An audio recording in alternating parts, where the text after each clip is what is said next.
Let me ask you, on a busy construction site, what do you think is the single biggest threat? It's probably not what you're thinking. Not the giant crane, the deep excavation, or the heavy machinery. It's often something much, much quieter and way more common. Seriously, take a second. Picture your own work site, right now. What do you believe is the single deadliest hazard you and your team face every single day? You know what it is? It's the one you've stopped seeing. Yep, it's that crocked ladder rung you've walked past a dozen times. The unsecured opening that's just been there for a week. It's the hazard that has become so familiar it's basically invisible. And that is the real risk. So, our goal today is to retrain our eyes to see those dangers again. Okay, before we really dive into the nitty-gritty, if you're getting something out of this video, do me a quick favor. Please hit that like button, recommend our channel, the ISO Automation Labs channel, and of course, share this video. It really helps us out a ton. All right, so here's how we're going to break this down. We've set this up as a proactive 4-part safety audit, a real practical tool you can use today. We'll kick things off on the ground level with site-wide hazards. Then we'll climb up to ladders and scaffolding, check out elevated work zones, and wrap up with some really specific high-risk environments. Ready? Let's get into it. Okay, Section 1, Site-Wide Hazards. We're calling this one Protecting the Ground Level for a reason. These are the fundamental checks that apply to absolutely everyone, everywhere on site, no matter what their job is. This right here, it seems simple, but it is so critical. Any break in a solid surface is just a fall waiting to happen. So, step 1, you've got to identify every single one. I'm talking small holes, big pits, everything. Step 2, and this is key, you cover or barricade them immediately.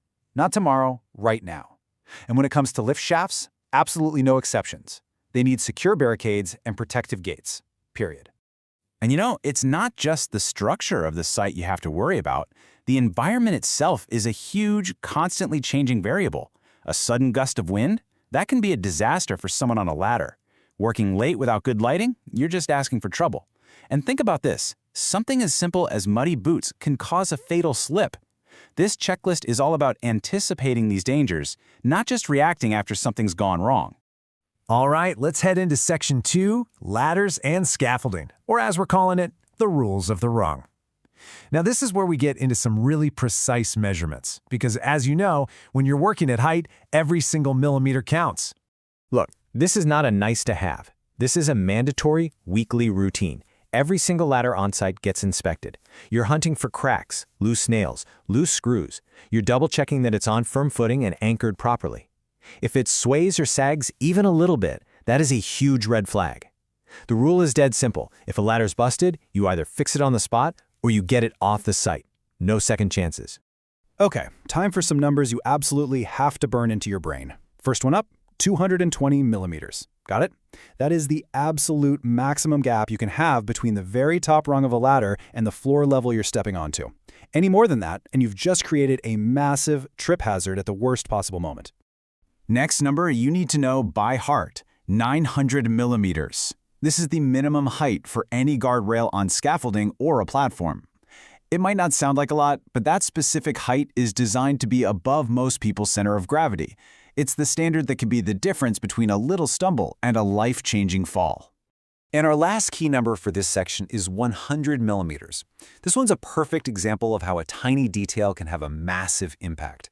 A toe board this high does two things. It stops tools from getting kicked off and falling on people below, and it gives a worker's foot a physical barrier to stop them from slipping off the edge. It's critical. Okay, on to Section 3, Elevated Work Zones. So we're moving from the general equipment to specific, really high-risk scenarios. Think working on roofs or on top of large machinery, places where the stakes get even higher. Now, working on a fragile roof, this is where you need layers of safety. You never, ever rely on just one thing. First, you've got to spread the worker's weight using securely supported crawling boards or maybe a self-supporting platform. Then, as a backup, you install safety nets below. And for the worker themselves, a safety harness and a helmet are non-negotiable. It's a full system.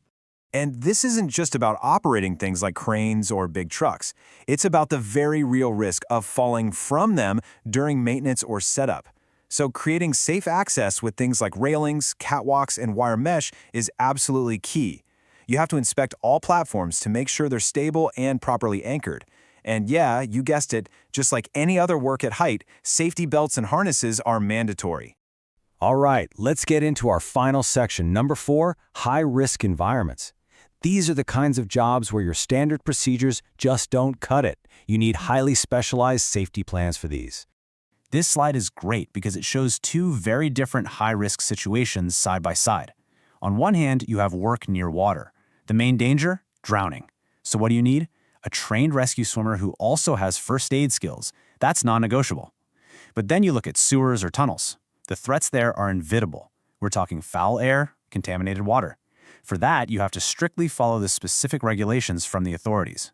The main takeaway here is that your safety plan has to be tailored to the specific danger you're facing. So, after running through all these checks and all these important numbers, I want to leave you with this one thought. Everything we've talked about today, it's a tool.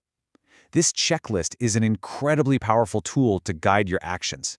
But a real safety culture, where every single person on site is actively looking out for themselves and for each other, that is the shield that truly protects a worksite.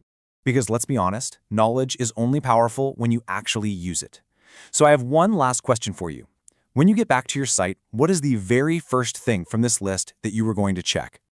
Hey, thanks so much for running through this safety audit with us today. If you found this helpful, please, one last time, hit that like button, recommend the ISO Automation Labs channel, and share this video with your colleagues. Stay vigilant, and most importantly, stay safe out there.